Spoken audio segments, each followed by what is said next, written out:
Good morning and welcome to the 2024 first episode of Hometown Heroes. We've got past the holidays. Mary and I took off a few Tuesdays before Christmas and then New Year. So we're back and we have a special guest. It's always a great honor to have a Vietnam veteran on our podcast. It is. And we have the honor of having Jim McCollough. Jim is an Army veteran, and he was an Army aviator. So welcome aboard, Jim. Well, thank you. Happy to be here. And Quite a story. I was reading through a lot of the stuff I didn't know. Oh, yeah. Holy cow, man, have you got a story? I'm just glad the North Vietnamese weren't duck hunters, or I'd have been in trouble. You did catch a few pieces of lead along the way, didn't you? Yes, I did.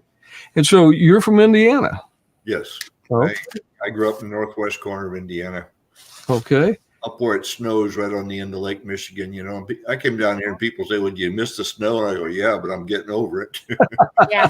I saw that you entered through Chicago, which is where I entered because I lived in the suburbs of Chicago growing up.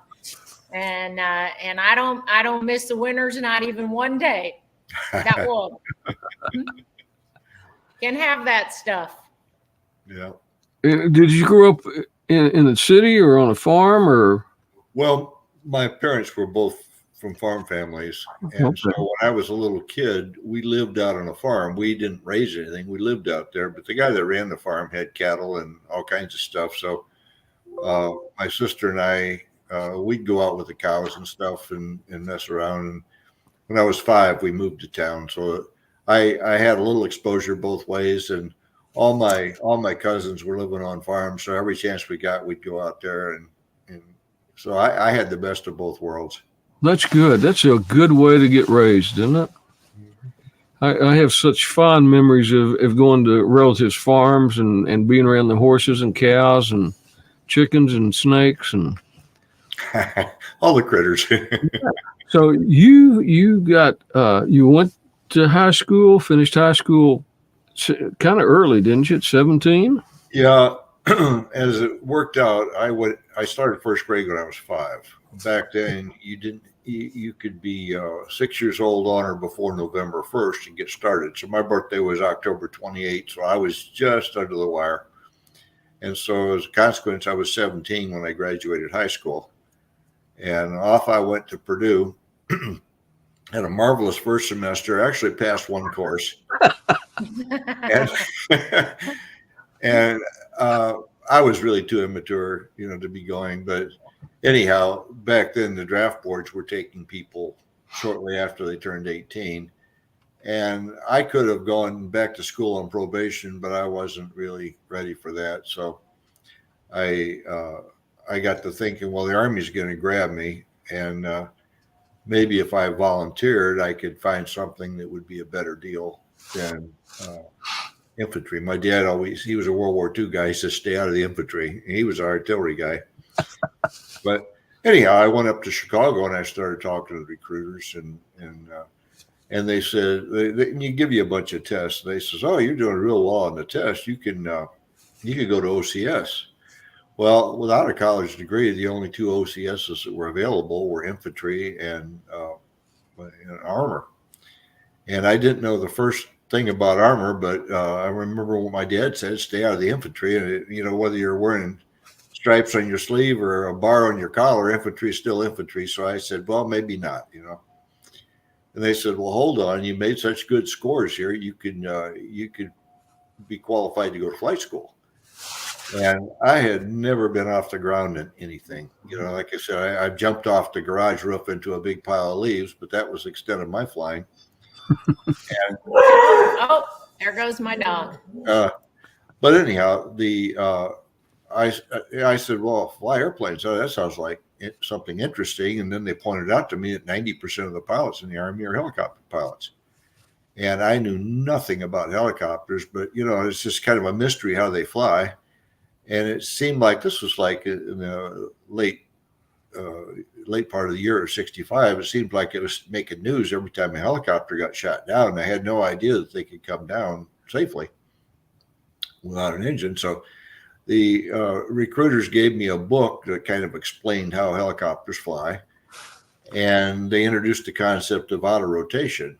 And basically, you've stored a lot of energy when you climb up in the air, and when you're coming down, just falling through the air will keep your rotor spinning. It's the same concept. If you stick a fan outside the window when you're driving down the road, the air velocity will spin the fan up. So once I found out that you could actually come down, and thinking about it, if you couldn't come down without an engine, they'd have a devil of time getting anybody to fly these things. But my dad had a guy working for him. It was a retired colonel that had flown helicopters in Korea. And he told my dad, he says, flying those things is a pretty good deal, learning how to do that. So anyhow, I came back and I said, okay, I'm in. So I went into flight school, I had to go to basic training first. And of course, it was the middle of wintertime in Indiana. It was January of 66 by then. And I got orders to go to Fort Polk, Louisiana. I spent a few months in there. Oh, I thought I died and went to heaven. Here we are going to the sunny South for basic training. Get rid of it. My goodness, what a surprise! It's damp, it's cold, it's just it's a tough place to go. And I got through that. Let's just put it that way. But all of the guys that were being trained as warrant officers had to go through basic training, and then they went straight to flight school. And so I got orders then to Fort Walters, Texas. And I guess that was probably my first time I'd been at Texas, and I knew nothing about it. But Fort Walters at Mineral Wells is really, it was really a nice place to be. The people liked us and so on and so forth.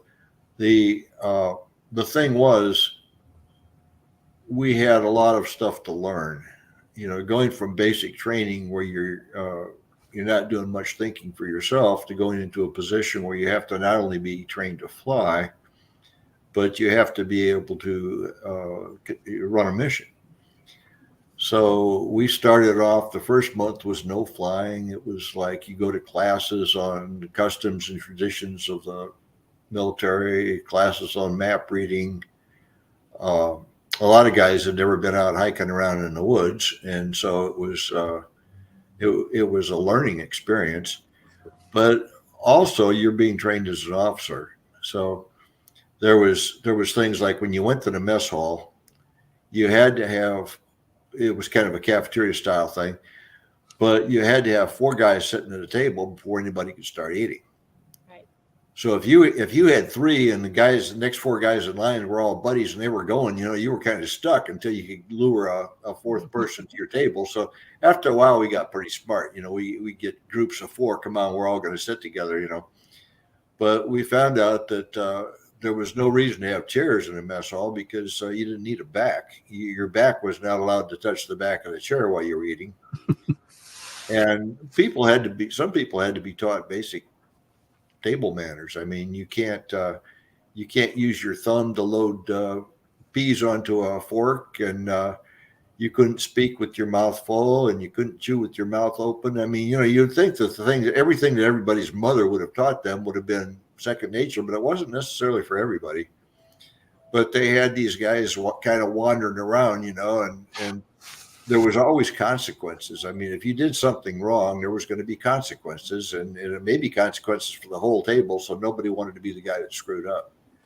But the nice thing about the mess halls was there was no GIs working in the mess halls. It was all civilian. So there was no days off to peel potatoes or anything like that.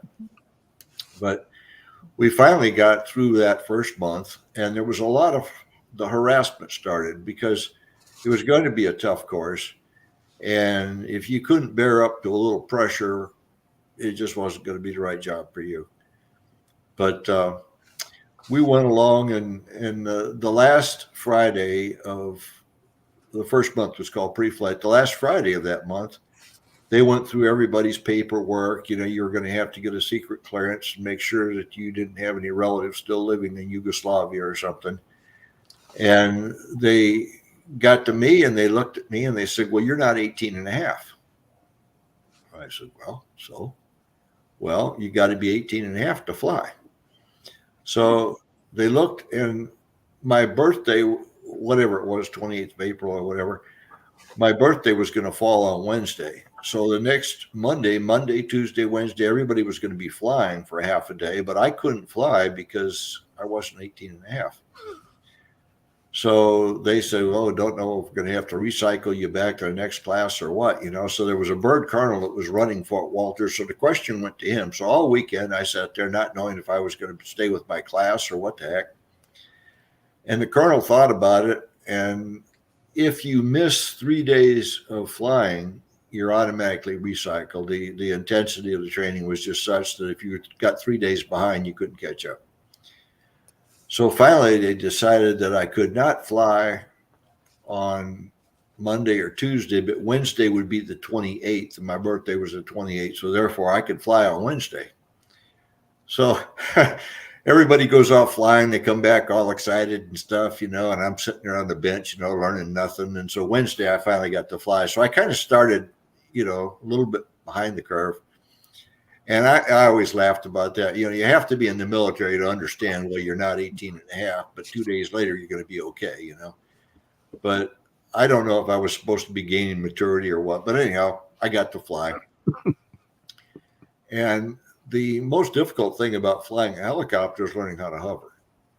And you had to learn how to hover by the time you had about 10 or 12 hours of dual. So you would go off and you'd fly level and make turns and things like that. But part of each flight period was learning how to hover. And I had an instructor that when things got a little dorked up, he would grab the controls and straighten it out. And so I was being trained that nothing, you know, I'm not responsible for this because I've got a guy over here that's going to handle it, you know. So frequently what they'll do if you're having trouble with something is they'll change instructors on you. So I got out there, you know, I was up to about 11 hours and hadn't learned to hover, and you can't, until you learn to hover, you can't be cut loose solo.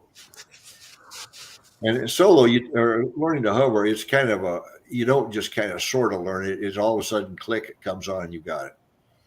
And so we went out to one of these stage fields, which has got 6 parallel runways. Well, 3 runways were active and the other 3 were under construction. So they took me out in this 40-acre field. And there was guys and, you know, bulldozers and graders and stuff working on getting the thing straightened out over there.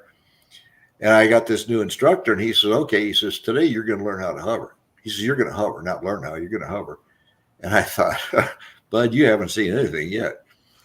So we got out there and he gave me the controls and we're at about a 10-foot hover. And pretty soon we're backing up. And now we're backing up faster. And I'm sitting there thinking, we're way past the point where this guy's supposed to do something, you know. And I went and I flew directly over the top of a bulldozer. And this guy looks up and he's wearing a hard hat. And his eyes are as big as saucers. And I'm looking at him and my eyes are as big as saucers. And there's my instructor sitting over like Buddha. He's not doing anything. And he says, well, are you going to do something? Or are we going to back up all the way back to post? And all of a sudden I'm thinking, holy cow, this guy isn't going to do anything. So I stopped and I was hovering. So, you know, I mean, I begin to, you know, once you hover, you're going to solo. Once you solo, you're on track and stuff. So anyhow, I got past that point and I soloed. And then very shortly after, you had to solo in auto rotations, which is power off landing. Now, when you do that, you just roll the engine to idle because if things get screwed up, you've got the opportunity to get power back in, you know. And my instructor, when I soloed in auto rotations, gave me some of the best advice I ever heard. He says, on your way down, if something looks all screwed up, don't try and analyze it. Just wind the throttle up and power out of it. He says, that's why we practice these things with the engine at idle. And good advice. I mean, it's just, that's advice for life. You know, if you get into something, things are all dorked up, don't try and save it. Don't try and analyze it. Just take the safe course, you know. But we got a lot of harassment at primary flight school. And, we used to wonder, well, why are they being so ornery to us? I mean, you don't get a weekend pass if you've got so many demerits. And we would polish the floor. Both my roommates were married, and they were intent on getting a weekend pass because their wives were living in town. And they wanted to make sure I didn't do anything that screwed up the marks in the room, But they would come in there and they would take your reading lamp on your desk, disassemble it, and shake something out. And if a dead bug had got in there and died, on your nice desk, they would take a black grease pencil, circle the dead bug, and then write a note, dead aviator requires military funeral. 15 demerits, failure to follow instructions or not up to standards or whatever, any demerits came in 15 number, they were all major demerits. So if you had a dead bug, you had to have a military funeral. And before you could have a funeral, you had to have the death certificate. So you had to somehow figure out what kind of bug it was and what his name was, and then get a matchbox, put a wad of cotton in there, put the dead bug on it. And it took 3 guys to bury a bug, because you had to have somebody conduct the service, a couple of pallbearers. I mean, total nonsense, but it had to be done, and it had to be done in a certain way, and we're sitting there thinking, what does this have to do with flying? Well, you do things in a certain way. Whether you understand it or not, you have to follow the procedures. Okay. And after we got out of primary flight school, we were going to Fort Rucker for advanced flight school. And the Army was trying to expand the number of pilots. And so basically, Fort Rucker was full to overflowing, and our class was a huge class. So I decided that we would spend 1 extra month in a casual company at Fort Walters and let things get under control at Rucker before we moved on. So we were there as basically the world's largest casual company, and so everybody had to go get a job. You didn't find a job, somebody's going to hand you a lawnmower and a broom or something. So I went back to the company, the third Warrant Officer candidate company I'd been in, and I asked one of the TAC officers if I could work down there. He said, "Oh, sure." So I got to know the TAC officers as real human beings, and they were concerned about us. It was almost like we were their kids or little brothers or something, and they were trying to teach us the things that we were going to need to know to stay alive. And they knew that some of us were going to get killed, but they were doing their best, and it gave me a whole different perspective on the TAC officers. They're really, really, really good guys. They've probably been, some of them have been Vietnam, Korea. All of them been in combat in Vietnam at this time, because this was in '66, so they'd all been over there. And at Fort Walters during your training, you did lose a member or so, didn't you? Yeah, we had a training accident, and one guy was killed.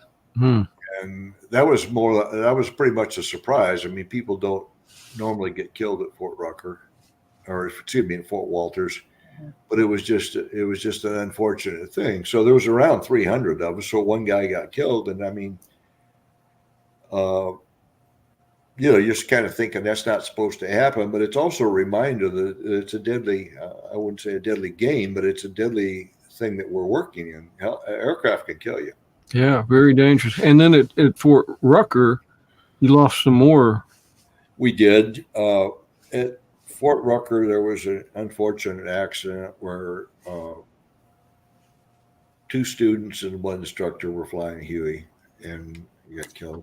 And the thing was that when you got a big aircraft like a Huey, big compared to the little bug smashers we were flying at Walters, you'd have an instructor in the left seat. You typically fly a helicopter from the right seat, so the student pilot would be in the right seat, and then in between them would be a jump seat. So you could put another pilot in there, and it was really a good way to learn, because you could see what was going on and listen to it, but you were not under any pressure to perform.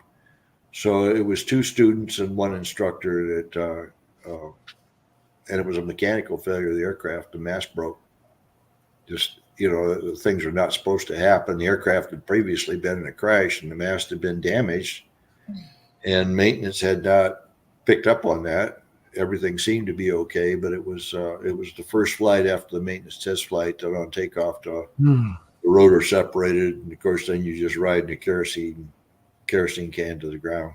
And that's a big wake up call for everybody. Like you said, that's a dangerous occupation. Yeah. And I can remember whenever I was in the air ambulance unit at Fort Sill, we were in a big balloon hangar, and a Cobra crashed, and the NTSB and the Army brought the wreckage and put it in our hangar to reconstruct it. Yes.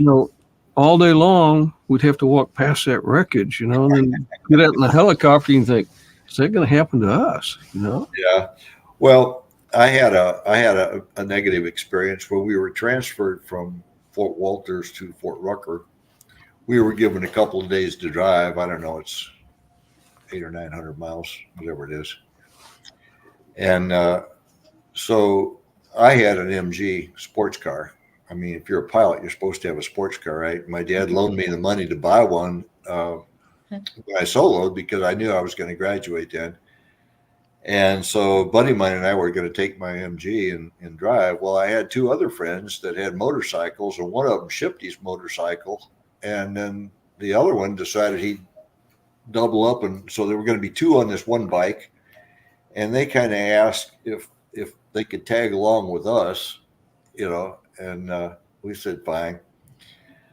So we got somewhere over in East Texas, and one guy was getting tired of riding on a motorcycle, so we stopped for gas or something, and so we did a little swapping around. So I ended up on the motorcycle, and the guy that owned the motorcycle had put new tires on it before he left Fort Walters, and somehow or another, the guy that installed the tire had screwed up and pinched the tube between the tire bead and the wheel. And when that let go, when it failed, it wasn't like a slow leak where you could feel it and get slowed down. It just went from normal to poof. And we're doing about 85 miles an hour and just past a semi when this thing let go. And with a totally flat front tire, you're basically a ballistic missile. It's hard to do a lot of turning. But we had just passed the semi and moved over in the right lane, and this semi driver was ripped. Here this motorcycle goes buzzing by him and then slows down immediately. So he swung around, and from the right lane, the bike kind of drifted over, and the handlebars got hooked on the truck about even with the back wheels of the trailer, and turned the handlebars 90 degrees, and the bike went down hard. So fortunately, the Army makes you wear a helmet, so I was wearing a helmet, and something, Kickstarter or something, went through my left leg, and I was pinned under this bike sliding along on the pavement. I was on I-20. It had just been open for a few months, so the concrete was nice and rough. So I lost some hide on my left side, and just as I came to a stop, the bike hit something and jumped up and pulled. My leg got disconnected from the bike, and I was in the left lane. When you're laying on the ground hurting and you look up, there was a semi coming in that lane, and the feeling is that he's 50 feet away coming 200 miles an hour, when in reality he was probably a quarter mile away doing the speed limit. But anyhow, I started crawling out of that lane, and I crawled across the median, and of course I was not fully cognizant of what I was doing, but I started to crawl out in the lane for the westbound traffic, and said, no, that isn't right. So I turned around, and then I said, well, why am I crawling? So I tried to stand up, and my leg didn't work right.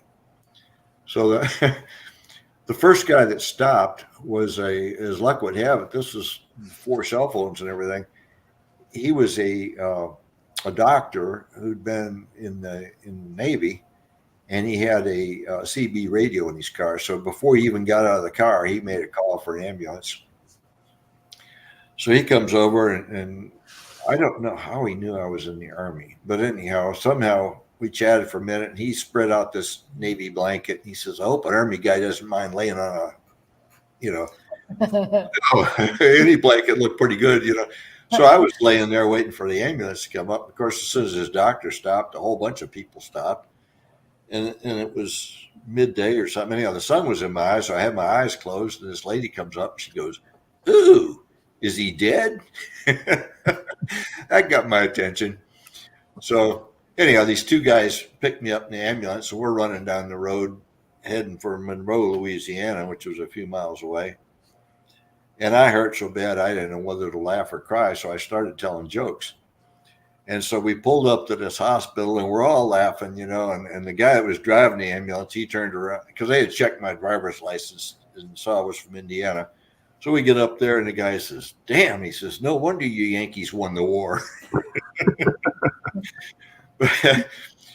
But anyhow, I spent a day or so in the hospital, and then the guy that had the motorcycle, he rented a car, and we put a trailer and put the motorcycle on that. And so away I go. So when I reported into Fort Rucker, I had a broken leg. Now, there's two bones in your lower leg. The tibia is the big one that carries the load. The fibula is the little guy that allows you to move your ankle. Anyhow, I'd broken the little guy in two places, but they put 85 stitches in my leg. I remember one stitch per mile an hour. So consequently, when I ride motorcycles today, I always wonder how many stitches do I want. And it kind of keeps me a little, you know. But I reported into the flight sergeant, or reported into the hospital, and immediately they grounded me. You know, broken leg and all these stitches and stuff. And they couldn't put a cast on it because the wound had to be treated. And I remember when the guy had a hole in the back of my leg, when the doctor said it, he just put a rubber glove on. He looked at the x-ray and put his thumb through the hole and kind of pushed on the bone and says, "There, that ought to be about right," and stitched me up. So the doctor, the Army doctor, said, "Well, you're not going to be able to fly." And I thought, well, wait a minute now. Then, you know, I'd been with all my buddies, and we were a pretty tight unit, and I didn't want to get recycled and have to go to another class. So I thought about it, and that phase of flying was all dual. It was a basic instrument training. So flying dual with a pilot that had to be responsible for the aircraft and pedals that were hydraulically boosted, I thought, well, why can't I fly? So I finally told we had a 0 week there to get acclimatized to Fort Rucker. So I told the doctor, if I can't fly, I'm going to quit. And of course, by then the Army had invested a lot of time and money, and you're halfway through flight school, and you'd made it through the rough part. Mm-hmm. And he said, "Oh, you don't want to resign?" I said, "Well, of course I don't. I want to fly, but I want to fly with this group." And I laid out my reasons. So the doctor called what was going to be my flight commander, and they talked it around, and they said, "Okay, we'll let him fly, but to be on flight status, you can't take pain medication," because I was taking it's like M&Ms, Mm-hmm. And if my broken leg wasn't going to be an excuse. If I couldn't keep up, or if I complained about the pain or anything like that, bingo, it was on me, and I was out. Going to have to wait for the next class. So I did basic instrument training with a broken leg. My goodness. I always knew what spot to bring the aircraft back to, because it was the spot where the crutches were. And, they took me off my pain pills, and it was painful. I mean, my leg. But when you're flying instruments, it's all mental. You have to just focus on what you're doing and not let anything intrude on your thoughts. So that was pretty straightforward. I mean, I think I made the best grade in the class on instruments, not because they were feeling sorry for me. I just total concentration, it was just, boy, I couldn't stand thinking about my leg or anything else. And I'll be honest, I had a good instructor. Your good instructor is one that can communicate with you and tell you what you're doing wrong and how to fix it and stuff like that. And I was blessed with a really good guy. So I got through that stage, and the next one was advanced instruments. And by then I was off crutches and in much better shape. And then from Fort Rucker, It hurt way worse than that, considering. Well, the helicopter just don't vibrates, you know. And I'd also lost a bunch of skin, so every other day I had to go down and get that treated, and you know. But I was making my own bed, and I was going to sleep in it. I was going to stay with my class, and you know, you'd be amazed. You can be pretty tough if you think about it. You know, if you focus on something. Yeah, get your mind on something else, which is what it sounds like you did, is you got your mind put on the job at hand so that you just don't think about the pain. It's amazing what the mind can do, isn't it? Yeah. Well, I was 19 years old. I was pretty tough. Yeah, well, that's it. A 19-year-old man, that's pretty much it, right? From Fort Rucker, then you went to Fort Knox before you went to Vietnam, didn't you? Yeah, I went to Fort Knox. A significant portion of my class, you know, we're in alphabetically, so they just took a certain block of names, and we all got sent to Fort Knox. And they were forming up or reactivating an old horse cavalry outfit, 3rd Squadron, 17th Cavalry.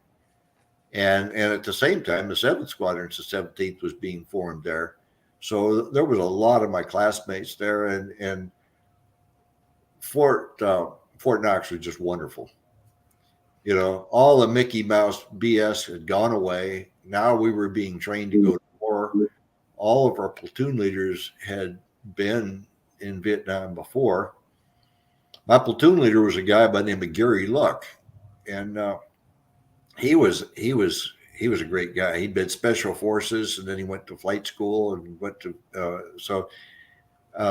Gary Luck, if the name rings a bell, he commanded the 18th Corps during the Iraqi War, and he got his 4th star and commanded U.S. forces in Korea.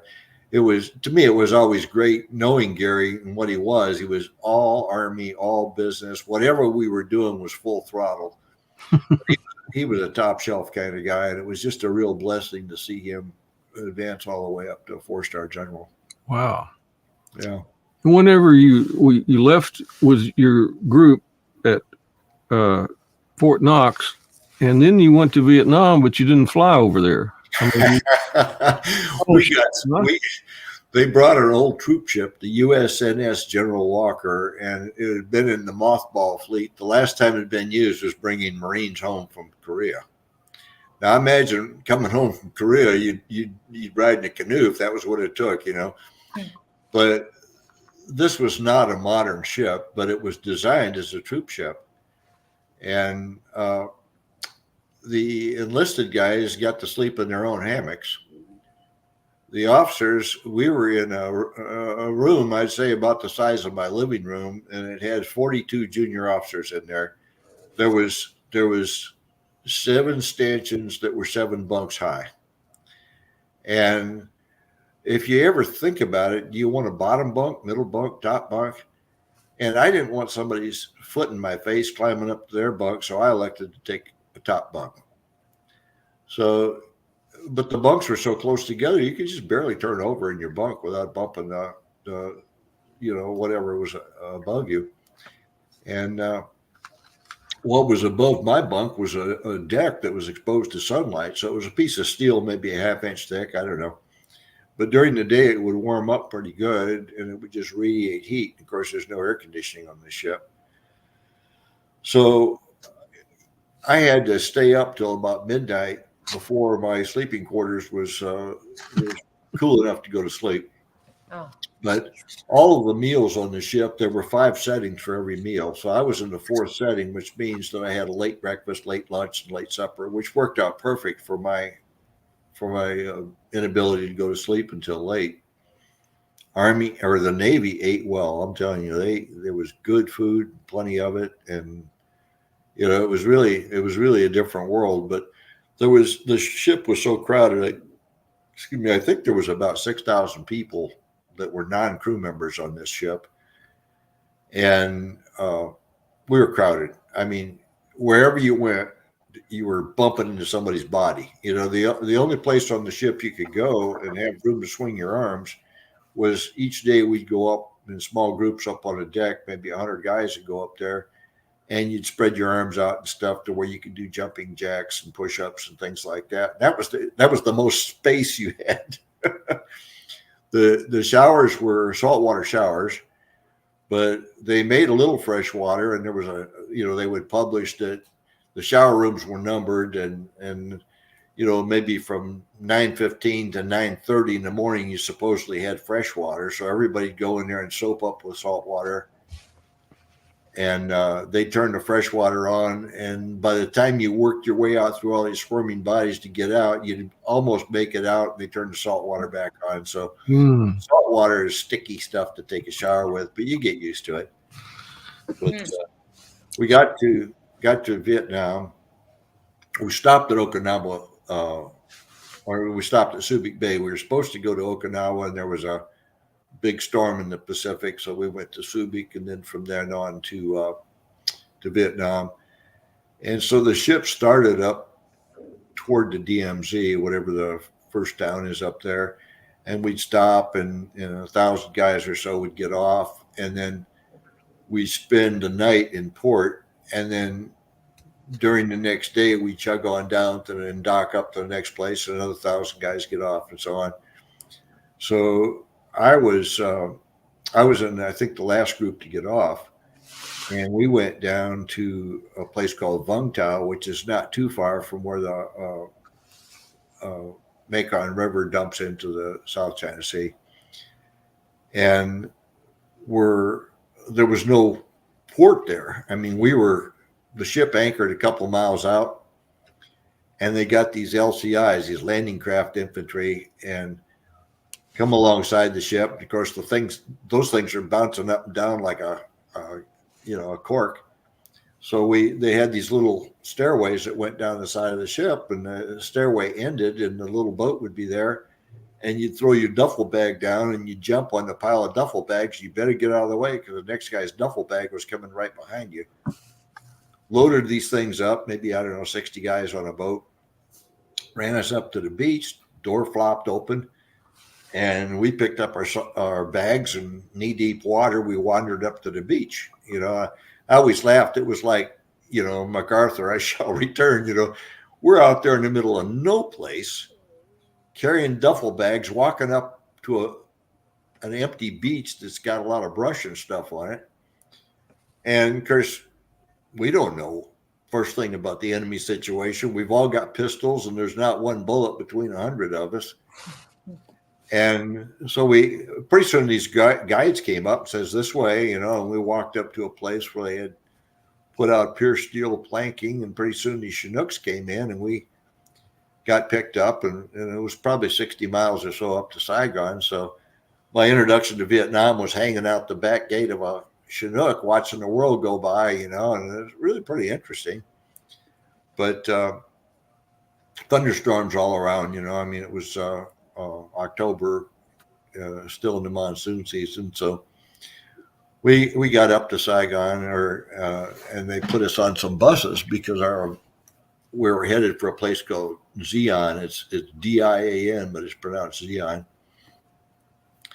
Went up there, and on these buses, all the windows had something like beefed up chicken wire on them, and somebody said, "What's that all about?" And I said, "Oh, that's in case somebody pitches a grenade, it won't come in. It'll, and now we're thinking, it's like, gee, we're not in Kansas anymore, are we?" And anybody that goes to Vietnam will talk about the smell. It's hard to describe, but sewage wasn't treated like it is in this country, and there's all kinds of in the warm climate, lots and lots of plants and vegetation and stuff. It's got the whole thing is just an ambiance, a smell that you'll never forget. But got up to Xi'an, and that was the base camp for the 25th Infantry Division. So it had a lot of nice facilities. They put us in some tents that had wooden floors and cots and stuff like that. And to our great pleasure, they had a really nice swimming pool. They had taken a huge fuel bladder and opened it up and used that as a liner for a pool, So I can remember us going out to the pool, and taking pictures and sending them home, war as hell. But our aircraft had not arrived. So we ended up being sent out to other units. The idea was that all of our platoon leaders had been there on a tour, but they'd been home a while, and tactics are an evolutionary thing. They change. So I got sent to an outfit down south east of Saigon, and they were, I don't remember what company they were, but their call sign, they were all Crusaders. And I walked up there, and they had this bridge going into the company area, and the sign over the bridge says, the Crusaders, they said, join the 8th Crusade, kill a Kong for Christ. Well, that kind of signage wouldn't float in the States, but, political correctness was not much known in Vietnam. So I ended up there, and they put me gave me a bunk, and I met all the guys. We had dinner, and they said, basically, this guy you're going to fly with him. So when he moves, you move. He stops, you stop, do whatever you're told to do. So I was sitting there, and of course, I knew nobody, and I was sitting there in the bunk that night, and I'm listening to artillery firing outbound, and finally I went to sleep, woke up, and it's go, go, go, go, go, and I'm going, go where? I mean, I'm asleep, and I'm thinking, am I dreaming or what? And everybody's clumping their boots on, and so I gathered my gear, and I guess maybe we put the gear out in the aircraft the night before. Anyhow, I ended up out in this Huey. And I'm trying to get strapped in. This guy's starting the engine, and away we went. I didn't know what the mission was, whatever, but everybody seemed like they knew what was going on except me. And we went out somewhere, and some group small group, alert patrol, 10, 12 people, had been discovered by the enemy, and they were trying to close in on them. And so these guys were going as hard as they could to one of the only landing zones in the area.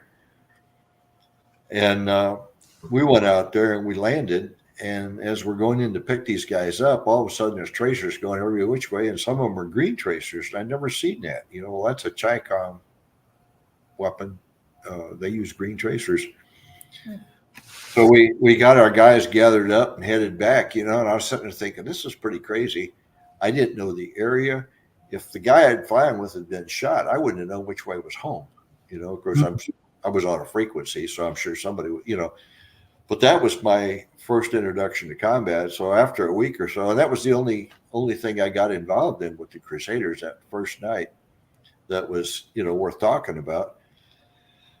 So we all went back, and we gathered up, and, individual units have different tactics and stuff. So we all talked it over, and so I talked about what we saw. And so pretty soon our helicopter showed up. So we moved from Jiang, which then was our rear area, we moved up to Tay Ninh and started operations out of Tay Ninh.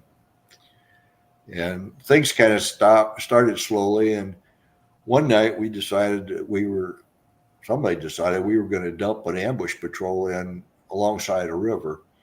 And in South Vietnam, when the sun goes down, the curfew's on. Anything that moves at night's a target. And so we were going to put an ambush patrol in alongside this river because the enemy would move things in boats at night and come down the river. So anything that came down the river, our guys were going to shoot. Well, give credit to our enemy. They knew that we were probably going to patrol these rivers. And they knew that in this one particular, out in the boondocks, this one place, there was just one really good spot to land helicopters alongside the bank where you could set up an ambush. So they set up their own ambush. So they were going to ambush the ambushers. So we came in, and this was our first serious combat, and we landed. And our enemy, give them credit, they're not going to shoot when you're on the way in. They want you, if they've got a trap laid, they want you to land. So usually all hell breaks loose about the time you land, and our infantry jumps out, because now we're committed. We either they're going to kill our infantry's going to kill them, or we got to come back in and get our guys. And the lead aircraft, of course, it's all friends of mine flying these things. The lead aircraft landed, and the pilot was a fellow named Jim Kutenkiller, and he took one through the left arm. Initially, we thought that he lost his arm, but he didn't. But he was pretty badly hurt. So the fight was on. So we eventually had to go in there and get our wounded guys out, and then pull everybody else out. So I got a medal for that. And, you know, the medals are funny, you know, and sometimes it's not what you did, it's who saw you do it and so on and so forth. You're doing your job. You know, you're not out there fighting to collect medals. We're a unit, and the infantry was our unit. It belonged to the 3rd or 17th, and we knew these guys. And so when you go out to fight and help people out, what you're doing is you're fighting for your buddies. That's what you do. And we're not gonna leave our guys stranded if there's anything we can do about it. So that's just kind of the way we operated. Well, the medal you got, was that your Army Commendation for Heroism medal, or? I don't remember which medal it was. I was decorated 4 times. ARCOM with V is the lowest medal. The next one is an Air Medal with a V. This is a picture. Is that when you were getting the Air Medal? Yeah, that was when the Colonel was pinning an Air Medal on me, and yeah, that's what that's what a 20-year-old warrior looks like. You know, I look like I ought to be in high school. But you know, to be that young and to be around 20-year-olds now, you think, you know, you had a lot of responsibility for a kid. A whole different world. Yeah, you grow up when you have to. That's the way it is. Yeah. And you realize when you're flying an aircraft, it's not just you. There's 2 pilots, a gunner and a crew chief on the aircraft, and then whoever's in the back. And so I started out flying troop carrying helicopters. It was like popcorn, though. When things started to pop, it started to pop pretty good. So you deliver the troops. Yeah, that's what I was doing initially, and then and the troops. The worst thing to be was between the helicopter and the ground.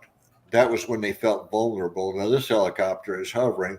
Even when we smacked onto the ground, they wanted to get out of that helicopter as quickly as they could. So I would say the average time to unload a helicopter was on the order of 10 seconds. I mean, they didn't have seats. They didn't have seat belts. All they wanted to do was get out. And once they were on the ground, they were back in their element. They, you know, if shooting started, you could hug the ground and be much safer than hanging out in the air. And whenever you're coming in like this picture depicts, that's whenever the enemy starts really firing at the helicopter too. Oh yeah, because the helicopter is vulnerable and the infantry is vulnerable because they can't really shoot back when they're first getting organized. So yeah, this is the time when things get tough. And you were in some situations where you got shot up pretty good. Your helicopter did, didn't you? Yeah. Not too long after this, the Tet Offensive was coming up, but we knew nothing about that. So somebody had somehow discovered that there was a large group of enemy troops off in the boondocks somewhere. And so the idea was nobody knew what was coming up, but we knew something. And so the concept was that we would run this B-52 strike over the enemy camp. And then we would come in a few minutes after the B-52s and we would land about 80 guys. And they would run through the camp. And the briefing was, you know, we knew from enemy troops that had been captured and stuff that a B-52's strikes, it's a mixture of 750 and 500-pound bombs. They go off with a bang. They throw a lot of dirt around. They shake the earth. And anybody that's been on the business end of a B-52 strike, they've got concussions. They can't hear. They can't think. And so the idea was that even though this camp was probably occupied by 1,000 enemy soldiers, 80 guys could run in and out and pull a raid. And basically they were interested in any documents, map cases, anything that would give us a clue as to what these guys were up to. So we got ready to go and we had 5 aircraft and we sent a 6th one out empty because if somebody got shot down, we'd need an empty ship. And everybody had their little extra jobs. I was the armament officer for our platoon. So I told our guys, this is, you know, let's make sure all the machine guns are clean. Every troop carrying helicopter had a machine gun on each side. So we're going out there And we requested permission to test fire the guns, which is all you're going to do is fire a blast of 10 rounds or so, just, the gun pointed down just to make sure that, and whoever was running the show denied permission. Now, he had to be somebody that didn't know much about what was going on. It turned out we went in and landed, and we were up against North Vietnamese. They have very good fire discipline. So our first 5 aircraft landed, and I was the second guy in the first batch of 5. The landing zone was only big enough for 5. Well, there was 2 landing zones, and we called it the hourglass LZ. There was like a thin waist between these 2 little landing zones. So we landed. Troops jumped out, and right on cue, all hell broke loose. The only problem with the B-52 strike is they dropped the bombs from 30-some thousand feet, and they missed. They only missed by about 400 yards. So, I mean, if you're dropping a nuke, that's pretty good.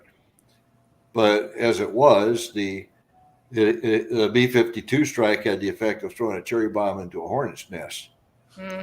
And they were ready. They saw us coming. So our guys were in deep trouble immediately. Of course, we dropped them and we left. The second flight of 5 came in, and they tattooed the lead aircraft with a 50, and it burst into flame, and it crashed right where the 2 LZs came together, and the remaining aircraft in that flight left. So everybody was dead that was on that lead Huey, the second flight, and our guys were in deep trouble.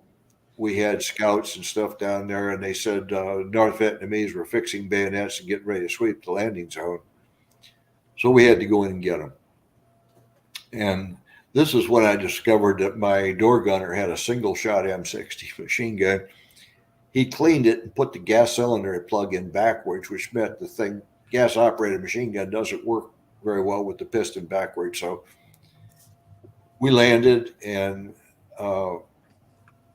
things were kind of tough, and there was a Vietnamese guy, North Vietnamese soldier, and he'd been trained to lead a helicopter. So here he is blazing away with 30-round magazine and his AK, and he's leading my aircraft about 6 feet, and we're 50 feet away standing still.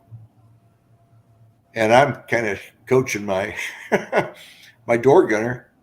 He's dicky birding around with his machine gun, and I'm saying, shoot that guy. So the North Vietnamese changes magazines, and how long is it going to take him to figure out that we're standing still? I mean, you don't need to lead an aircraft that's standing still. So my door gunner, about the time the guy loaded his second round, my door gunner hit him in the chest and killed him. Meanwhile, our aircraft is filling up. Now, the infantry was in a complete rout, and they're supposed to get back on the same aircraft that they got off from. Well, the infantry, when they're being pulled out of a real hot spot, they feel like get on a helicopter and you're good to go. So I had the DFC award says 13 people on the aircraft. No, it was 13 grunts, and our normal load was about 9. So we were pretty heavy. And the aircraft in front of me took off, and I was telling the crew chief, get some of those guys, the 5th guy in line was calling, he had nobody on board. And we just couldn't get anybody to go. And so it was, and we were kind of corking the bottle until we got out. The guys behind us weren't going to get out. So basically pulled the guts out of the Huey, but got out of there. And as soon as we got moving, the crew chief called and said the tail boom's covered with oil. Well, that's not a good thing. You got engines, transmissions, but everything needs oil. So we broke out of the formation, and we had been briefed that there was a fire support base close by that, you could go over with wounded guys and so on. And it had a little short runway. So we went over there fully thinking, not knowing what was wrong with the aircraft, lined up to land on this runway, and all of a sudden it lit up with mortar fire. The North Vietnamese had their ducks in a row. So I thought, well, there's a ditch alongside the runway, but if you land there, that's maybe we land a helicopter and roll into the ditch. But the guys that have been hit, that isn't going to be any real benefit to them. So I thought, well, this thing's running. We're going back to our forward area at Suida. And so we were in jungle, but it was like a dot, dot, dot. You could see a chunk of road, and then it was kind of overgrown. And so I decided that road was going where I needed to go. And if the thing quit, I'd land somewhere on that, try and hit one of those open spots on the road. So it was kind of funny, you know, everybody knew we were in trouble. So the guys that weren't flying that day, they were all lined up at the runway at Suidao with their camera to watch us coming. Oh my. So anyhow, the aircraft was pretty badly damaged, but anyhow, we managed to make a run on landing and you know, so I got a distinguished flying cross for that day. But that night I couldn't go to sleep. I closed my eyes and I kept seeing this North Vietnamese soldier changing magazines. And I mean, he's 50 feet away. I mean, I could have shot him with my 38, you know. He was probably more than 50 feet, probably 75, 80 feet, but still point blank range for an automatic rifle. And he could have just swept our aircraft. And we lost some gunships that day. The gunships, when we were getting the people out, they lined up nose to tail and they just came down and hammered the left side of the landing zone. And that pinned them back enough to where we were able to get out. And all of us got out. And we got all of our people out. And but I thought, holy smokes, sitting still, doing nothing while somebody is just blazing away at point blank range, I couldn't handle that. So I went to the weapons platoon leader the next morning and I said, you had to volunteer to fly gunships. And even though the gunships had taken worse casualties than we had, I said, I want to fly guns. You know, I mean, I want to give better than I get or something. I mean, to me, shooting at somebody as you move along is a better deal than standing still loading people. So I went into the weapons platoon. Next rattle out of the box, the Tet Offensive started. So I was brand new co-pilot in the weapons platoon, and here came Tet. And you talk about on-the-job training. The first day of Tet, we had 8 flyable gunships. And when the sun went down that night, we had 0. Guys went out and, you know, we spent all of our time looking for the enemy. And when they want to come looking for us and stand up and on their hind legs and fight, it was a pretty amazing thing, especially the first week of Tet, you know. After a while, we were killing them with a ratio of about 10 to 1, and they were running out of people faster than we were running out of bullets. But anyhow, it was a real learning experience. So I spent the rest of my time in Vietnam flying gunships, and the 3rd of the 17th Cav was the second outfit that the Army decided to furnish with Cobras. This was in summer or spring or early summer of '68. So I'd gotten another medal where I was on the ground I was flying a command and control aircraft, and we landed and we picked up a group of battalion command group that we had to pick up all their stuff, and basically we stripped the bodies. We picked up packs, shoes. They could look at the mud on the shoes and tell where they came from by kind of delayering the mud stuff. But anyhow, during this experience, the crew chief, there was 2 groups of people, and he finished with his group first, and he was sitting on the edge of the aircraft with a captured AK rifle. He'd never had one in his hands. And I'm carrying the last bunch of equipment and bloody clothes and stuff back to the aircraft. And the crew chief, I was walking toward him, and all of a sudden he got a wild look on his face, and he swung this AK around and started firing. And he killed an enemy soldier that was hiding behind a log, I guess, waiting for us to all get back together. And so my crew chief killed the guy and saved all of us. So and my commanding officer was sitting like Buddha over there in the aircraft, you know, and we were doing all the legworks, and the first sergeant was behind the machine gun. And so we got out of there, and we had picked up we picked up their whole battle plan. This is for the May offensive. So my CO and I were now buddies.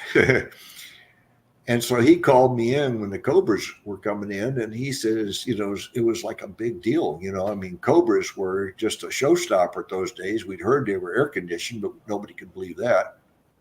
They were, because you were in a glass house. But anyhow, he hands me my orders to go down to Benoit to get transitioned into a Cobra. So in 2 weeks, I'm to go to Benoit, be there 2 weeks, and come back Cobra qualified. And I'm thinking, hot diggity dog, You get down to the bottom, and the orders say that following completion, I had to agree to stay in country 6 months. Well, the day I'm reading these things, I'm down to 4 months. And I'm sitting there thinking, Major, we came over in the same boat. I mean, do you not know how many days you've got left? And he goes, well, no problem. He says, all you got to do is, to pick this up, you just have to extend 3 months. And, with all the stuff that was going on and me being a 20-year-old guy that was not going to make a career out of the Army, I popped off and told the Major I wouldn't stick around 3 minutes to get checked out in an F4. Wrong. He told me that he was not going to have a place for a gun pilot that couldn't fly Cobras. And I said, I'm not going to extend. So he called the first sergeant in, and he says, Mr. McCollough will be leaving in the morning, cut him orders and send him somewhere. Wow. And I thought, oh, man. So I go back to the platoon, and everybody, when I got called in to see the Major, everybody's wondering what I did this time, and I went down there and I explained to the guys, well, I'm packing my bags, I'm gone, well, as it worked out, bad luck to be the first guy, because the second guy, third guy, fourth guy, whoever he called in told them to jump in the creek. Nobody was going to extend.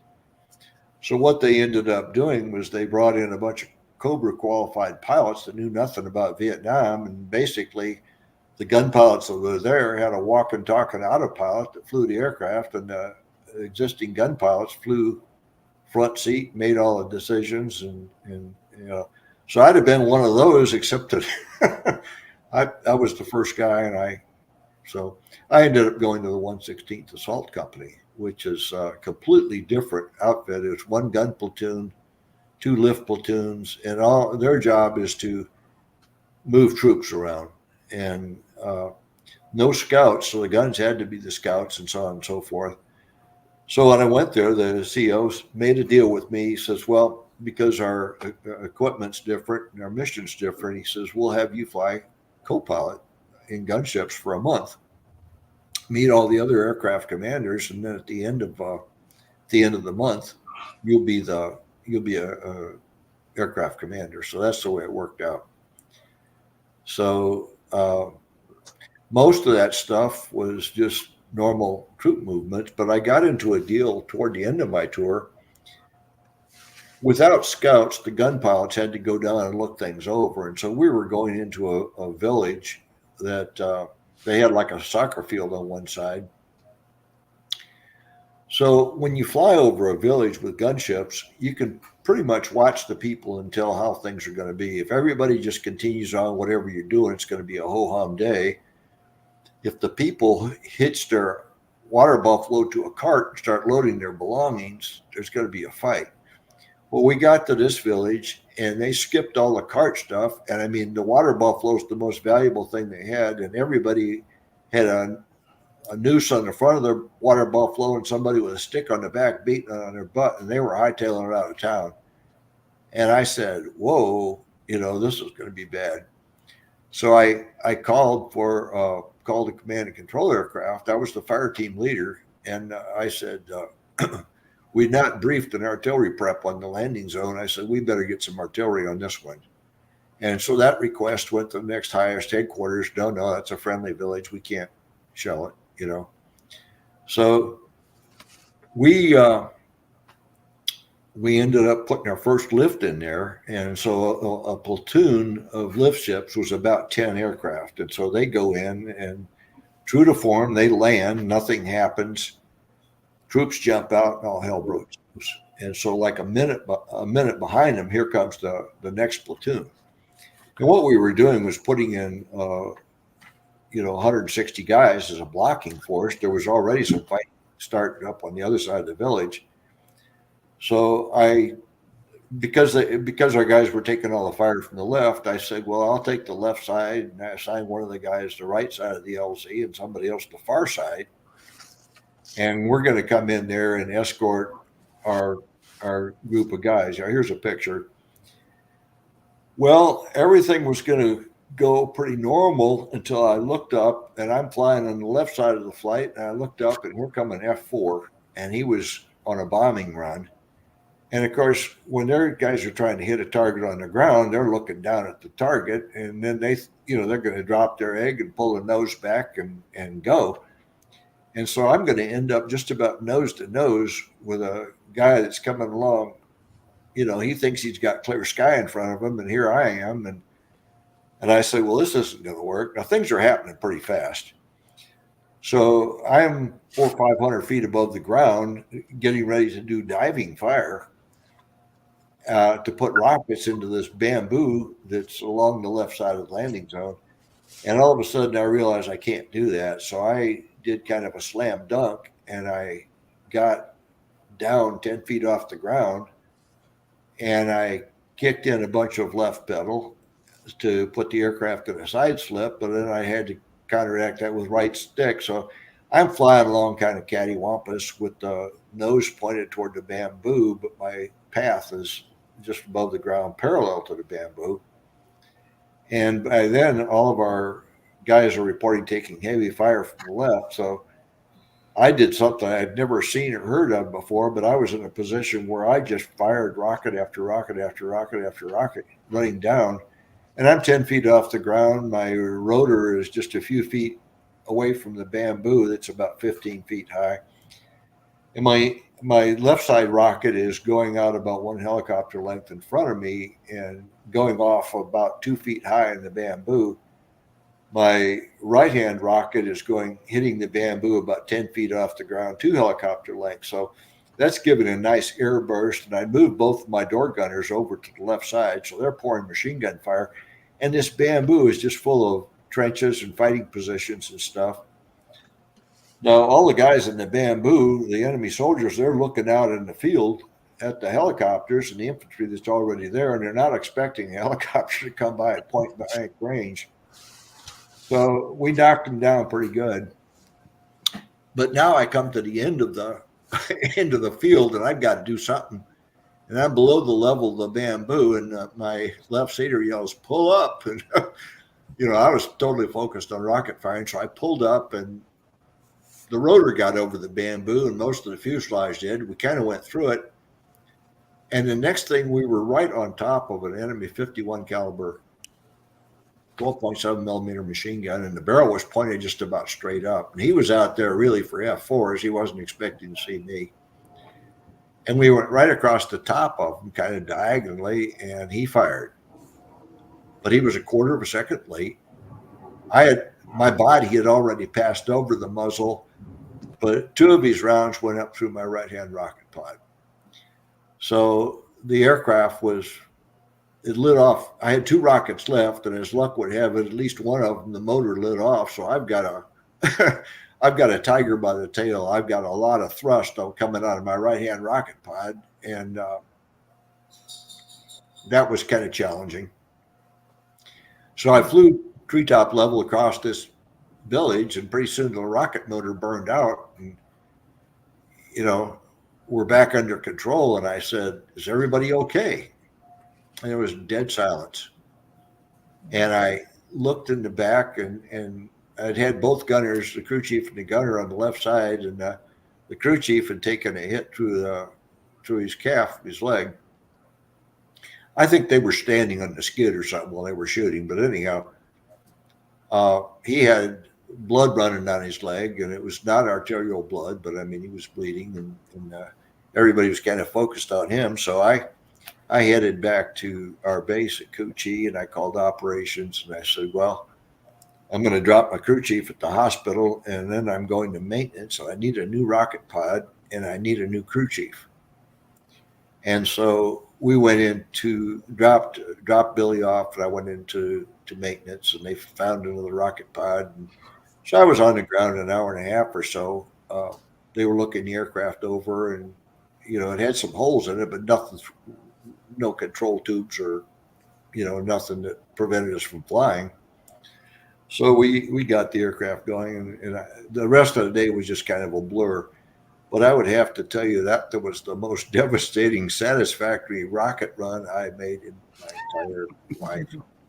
And Hey, Jim, while you were talking, I just want to share that one of the listeners, Gerald, said that your story is so much like his father's that he feels like he's listening to his dad right now. Isn't that something? How that connection of what your experiences were and how it can touch somebody else that's listening today. And then that brings them back to their dad. I thought that was really cool to see his comment.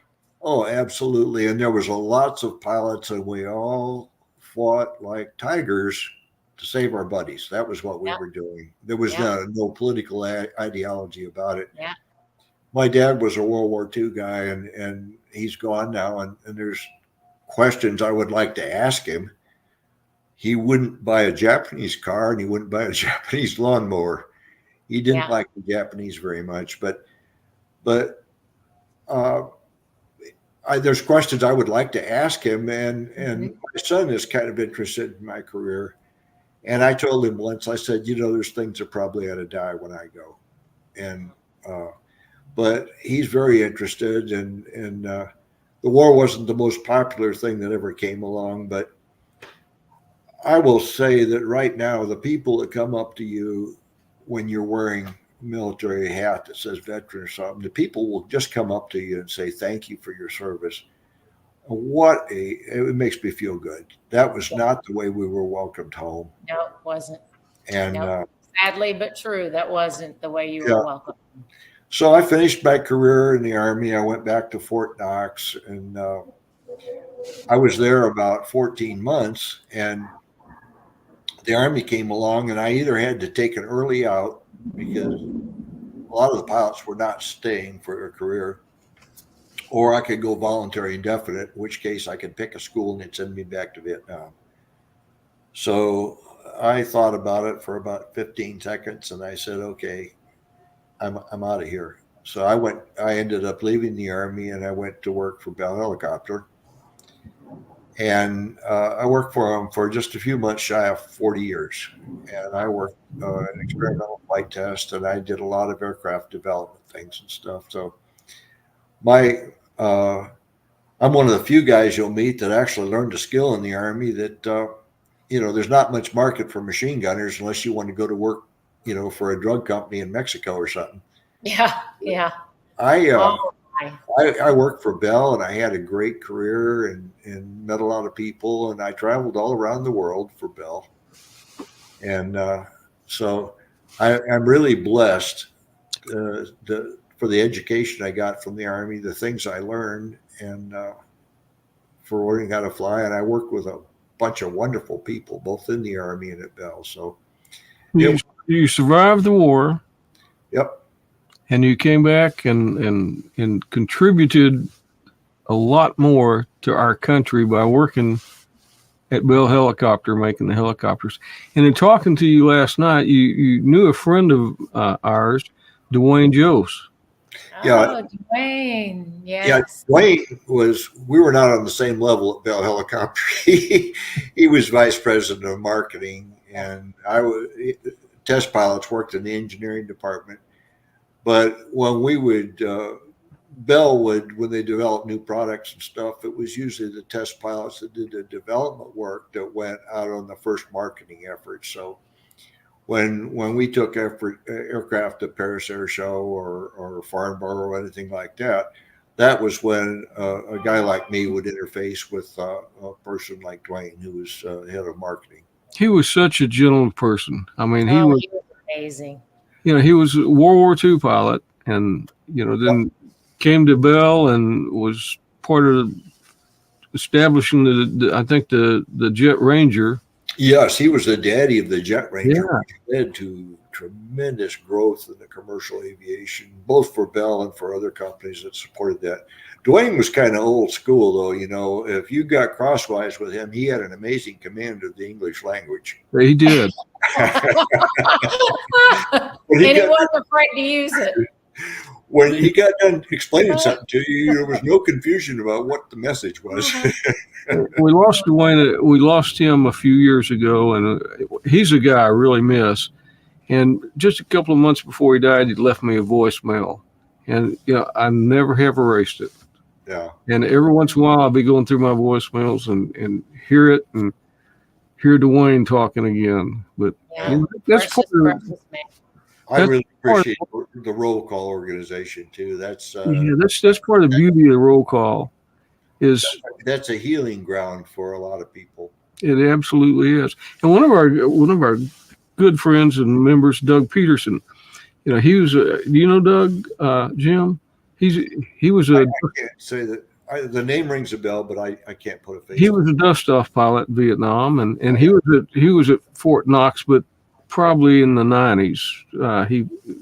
I think he ended his career there, but he's somebody you need to meet too, because he's another aviator that he's watching right now. So he's an incredible guy too. We talked about growing up when you have to, I mean, I came home from Vietnam and I still wasn't old enough to drink a beer. Yeah.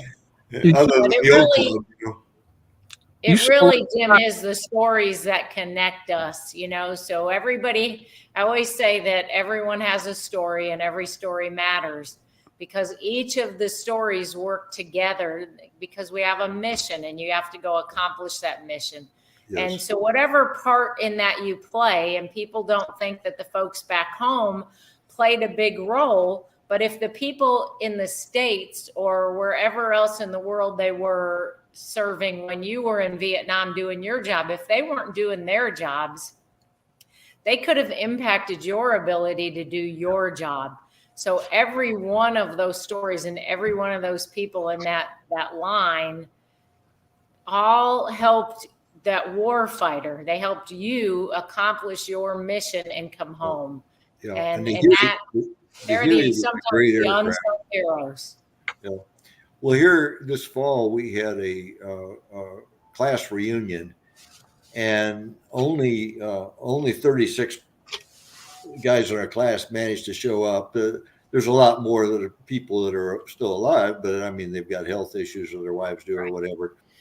But it was really great. There were some of the guys I hadn't seen in more than 50 years, and we were such a tight group that we could sit down and have a conversation with people you hadn't seen in 50 years and pick it up just like it was been last week. And we had a banquet, and we kind of passed the mic around, and I started laughing. I said, if somebody walked by this banquet, they'd say, who are all these gray-haired old guys, Well, if we'd had this banquet 50 years ago, we were about the time of night where somebody would be calling the sheriff wanting to know who was going to pay for damages. Yeah. we were a pretty tough bunch and a rowdy bunch, Mm-hmm. But, wow. I serve with a great bunch of people, and I have nothing but respect for those guys. Yeah. Well, and you did get to tell a few stories to our friend Chuck Hodge. I think you said that you spent a day and a half with him, 12 hours or so. He comes in and he's going to click the video recorder on, and we started talking. And I thought, man, I was going on and on and on and on, because we just kind of hit some of the high points today. And he's going, no, keep going, And I thought, well, he was going to run out of battery or we were going to run out of tape. He came back the second day. And he does an incredible job doing interviews. Yeah. He does. He'll spend as much time as it takes to get every bit of your story so that you and your family have that. So you might not want to tell the stories right now, but if the stories are recorded and taped, then later, if your children want to hear them, they can hear those stories. Yeah, and I suffer from PTSD, and just getting things out and talking about them is really therapeutic. Yeah. And we have another friend we had on just a few weeks ago, Kelly Krager from Texas Tech University with the Vietnam Center there. Right. And he's an oral historian, and I know he'll want to get hooked up with you. He won't do, a day and a half of interviews, I don't think, but they're very interested in talking to our Vietnam veterans. So we'll get you and Kelly hooked up. Well, he might want to get a hold of the tapes that I already have and just filter through that. Yeah. Typically, I think his interview is just a phone call kind of interview. So, Okay. And that's he's capturing things for Texas Tech so that they're using those in. I think they're using some of those in some teaching in some of their courses. Even Yes. information. And at Texas Tech, the Vietnam Center, I think he said it has the largest archives of Vietnam history. Only, the National Archives is the only one that's larger than that. So those stories are very important. I warned you, Rick, I would go along. Hey, you deserve it. You were there, you fought the fights, and we need to hear those stories because it's important. That was a war that was a very unpopular war. And like you said, came back and you weren't received well at all. But the Vietnam veterans are surely some guys that are very honored now and loved and respected. Well, the thing everybody needs to know is we fought like tigers, and the war did not end up the way that we envisioned it would. But that was not any stain on the guys that were fighting. No, it wasn't. It was a political, it's like the other wars, the politicians fight the wars and, Well, and I think the other thing is that, veterans, whether you were in combat or not, you're still a veteran. That's right. And we go where we're assigned to go. We do the job that we're assigned to do. Yeah. And if you're a veteran, if I'm hiring a guy and the guy's a veteran, I know some things about him right away. He can tell time. He knows the difference between rights and privileges. And the other thing is that he spent a lot of time away from home and family. Being a veteran is a lonely thing. And you gave up a lot of your life, years of your life for your country. And regardless of what you did when you're in the military, I think it's important to recognize people that they made a sacrifice for their country. Absolutely. Yeah. Well, we've enjoyed having you on the podcast today, Jim. I look forward to getting with you and hearing some more stories. Absolutely. I'd love to have a few more. Well, some of them I try to stay away from the ugly stuff. Yeah. But thank you so much for being with us today. And we've got roll call coming up in a few weeks. The reservation line opened. We're over 300 already RSVP'd. Okay. So if you haven't RSVP'd yet, you better get after it. I better get in really there. pretty I simple. haven't pushed the yes button yet. I will. Better push the button. All right. That was yesterday. We were at 300 yesterday. Wow.